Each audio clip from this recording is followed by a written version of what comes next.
Just before we start, we'd like to say that what we're going to do is only a very brief snapshot in relation to commemorating the end of the First World War. We can't do everything. But we hope that what we are going to give to you, rather than it just being a performance from a group of musicians, artists who are performing, we are hopefully just giving you a very small testimony of our understanding of what it meant to be when you're involved in the First World War. And as a result of us giving a testimony, you then become witnesses. And as a witness, you then have a duty to then go off and give a testimony. And the idea is that you'll pass on what you've experienced tonight, so that then other people will understand what it means about the First World War, an old war, so that then each generation never forgets what happened. So we're going to start, if that's okay. In June 1914, an act of terrorism in Eastern Europe set off a chain of events that would lead to the deaths of an unimaginable number of men, women and children, and would change the Western world forever.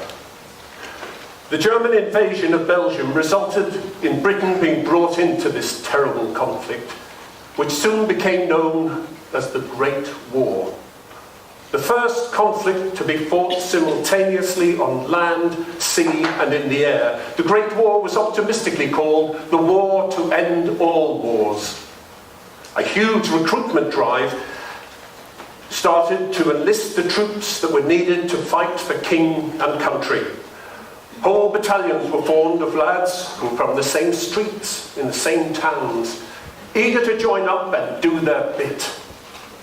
But they were not to know how long the war would last, or what terrible suffering would befall them, their families, and their communities.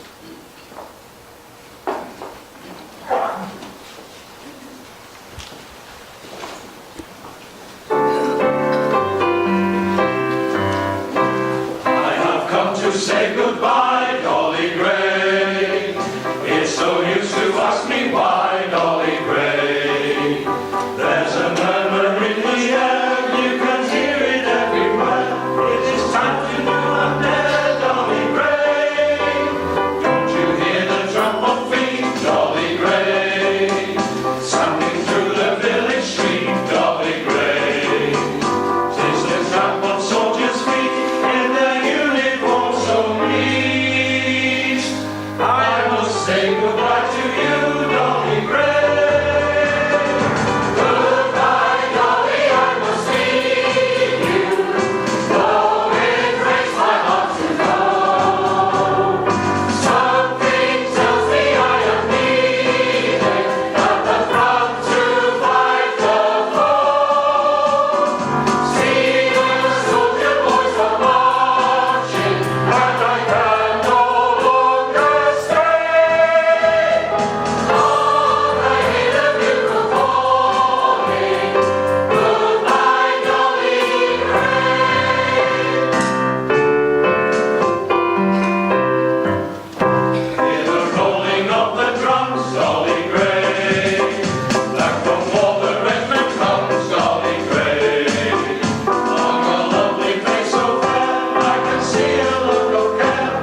The chance won't come again.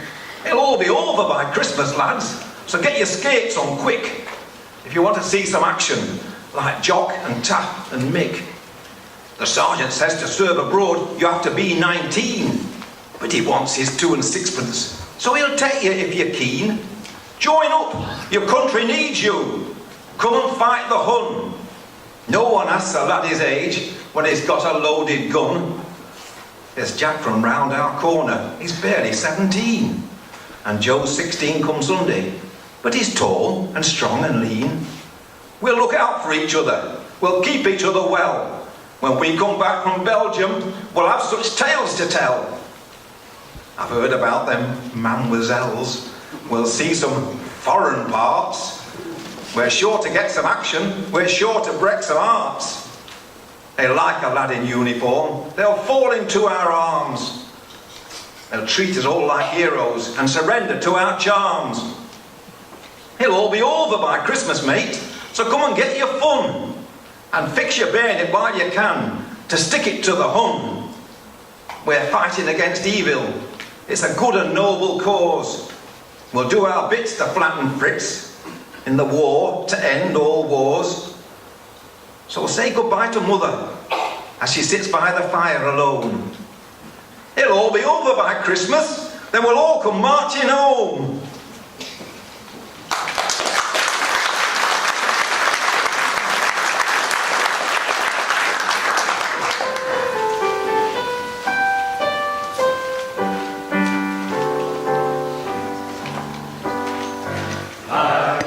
Troubles in your old kit bag and smile, smile, smile. While you've a Lucifer to light your fag, smile, boys, that's the style. What's the use of worrying? It never was worthwhile. So, pack up your troubles in your old kit bag and smile. Smile, smile. Pack up your troubles in your old kit bag and smile, smile, smile. While you were Lucifer to light your fag, smile, boys, that's the style. What's the use of worrying? It never was worthwhile. So pack up your troubles in your old kit bag and smile, smile, smile.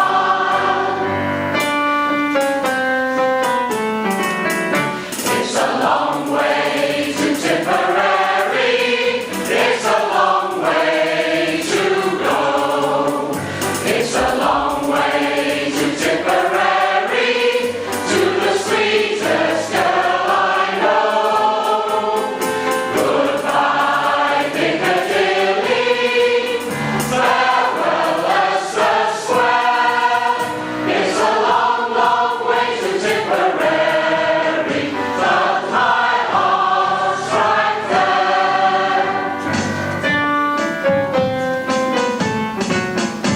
It's a long way to Tipperary. It's a long way to go. It's a long way to Tipperary, to the sweetest girl I know. Goodbye, Piccadilly. Farewell, Leicester Square. It's a long, long way to Tipperary, but my heart's right there. It's a long, long way to Tipperary, but my heart's right there.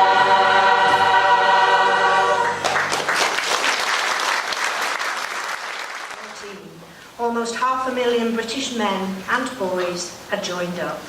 By December, the opposing armies were dug into the trenches of the Western Front, and appalling losses were already being sustained on both sides. Accounts of the famous truce of that first Christmas were written by both British and German soldiers. They give us an insight into the reality they were facing and show that the light of humanity could still shine amidst the darkness and carnage.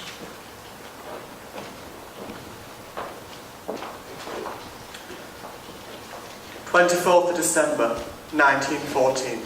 This will be the most memorable Christmas I've ever spent. Well, I'm likely to spend.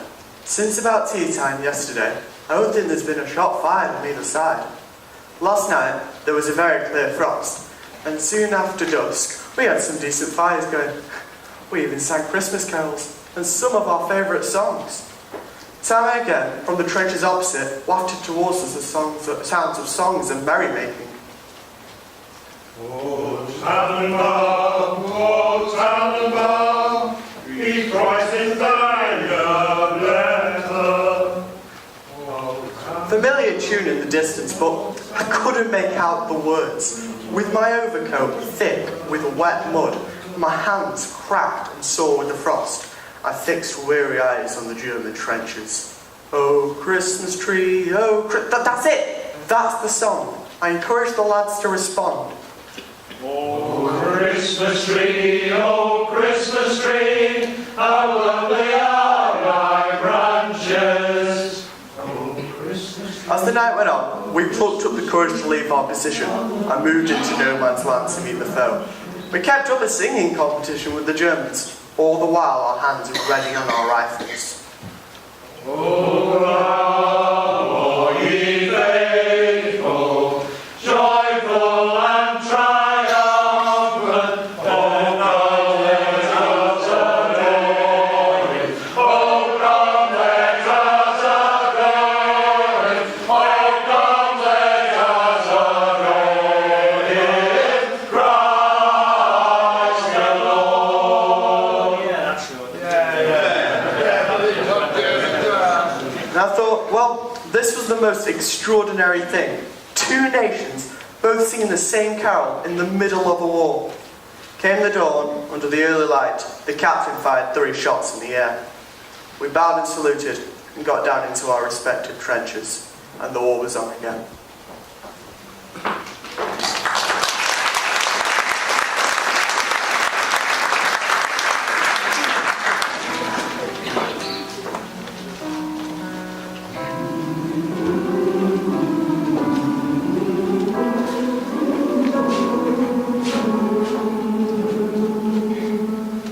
During the First World War, music and entertainment played an important role in maintaining morale. In January 1916, a theatrical impresario called Lena Ashwell started her first of 39 concerts undertaken in just 14 days. Life behind the front line was tough for musicians and performers alike. They often found themselves wading knee-deep in mud towards candlelit huts, barns and tents, lugging props and musical instruments and costumes, only to find that their stage was a pile of suitcases. Lena Ashwell describes performances where the emotional response from the troops was overwhelming. In the Harfleur Valley, she watched Ivan Novello, who had just written Keep the Home Fires Burning, singing in a smoke-filled room jam-packed with soldiers.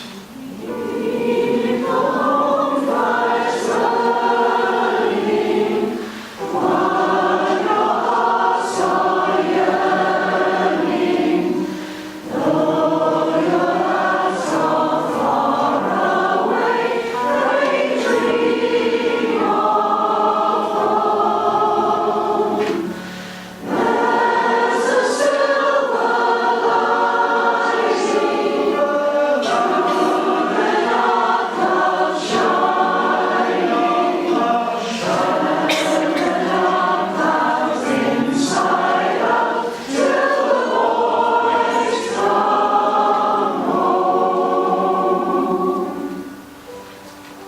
When he sang, the men seemed to drink it in at once, and instantly sang the chorus. And as we drove away at the end of the concert, in the dark, in the rain and the mud, from all parts of the camp, one could hear the refrain.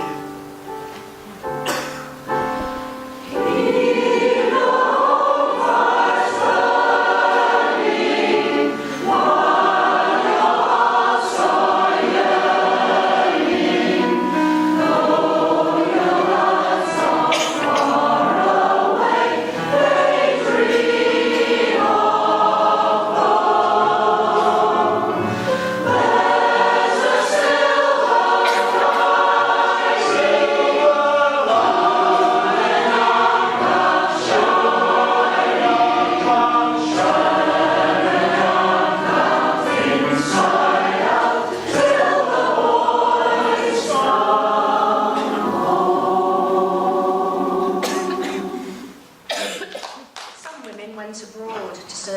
nurses in the theatre of war. Others stayed at home, waiting, worrying, and working. And the poem War Girls by Jessie shines a light on this reality. There's a girl who clips your ticket for the train, and the girl who speeds the lift from floor to floor. There's a girl who does a milk round in the rain, and the girl who calls for orders at your door. Strong, sensible, and fit. They're out to show their grit and tackle jobs with energy and knack. No longer caged and penned up, they're going to keep their end up till the khaki soldier boys come marching back. There's the motor girl who drives a heavy van. There's the butcher girl who brings your joint of meat. Sausages. There's the girl who cries all fares please like a man. All fares please. And the girl who whistles taxis up the street. Beneath each uniform beats a heart that's soft and warm. Though of canny mother wit they show no lack. But a solemn statement this is. They've no time for love and kisses till the khaki soldier boys come marching back.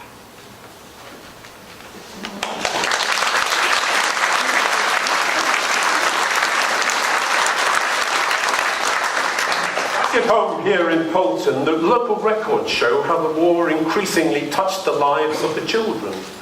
The head teacher of Sheaf Street School, now St Chad's Church of England School on Hardhorn Road, maintained a regular diary and recorded the following.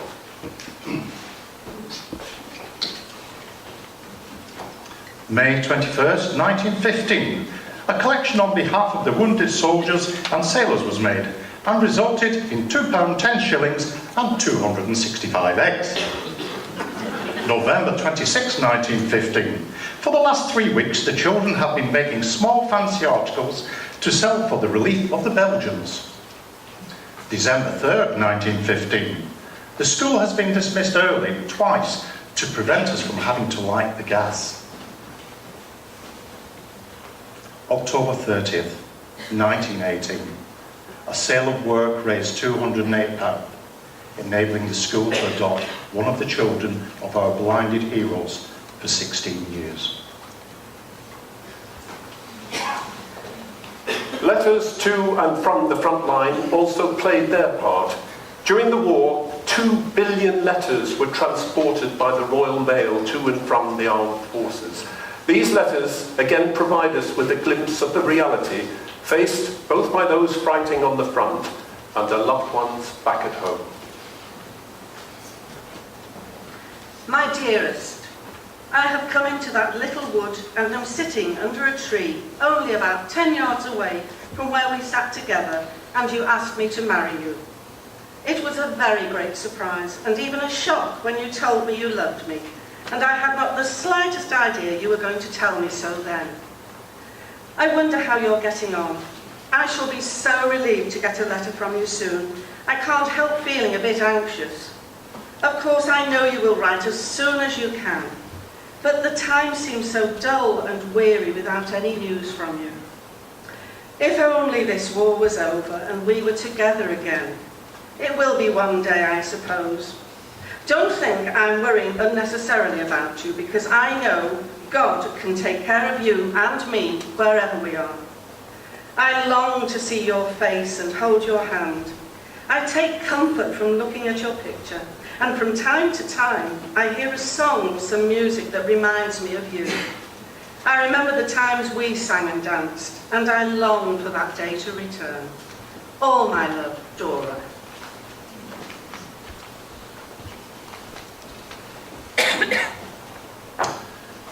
My dear Dora, for a long time before asking you to marry me, I had been thinking things over, and I was and am quite certain of my own feelings.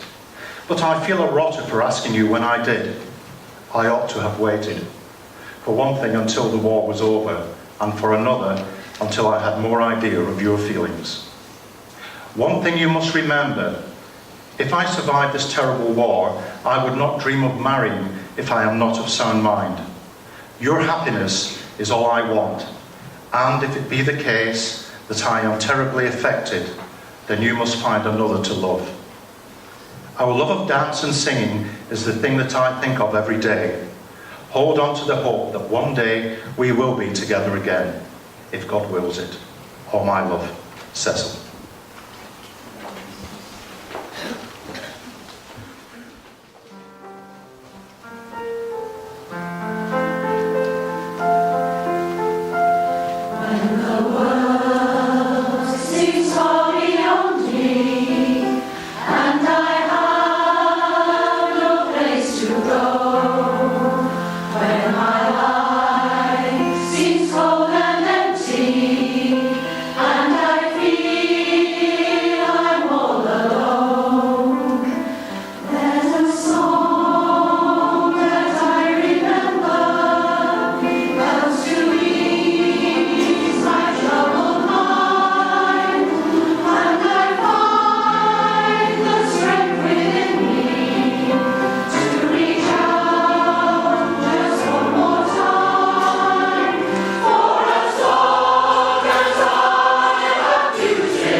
Devastated the lives of a generation of young men.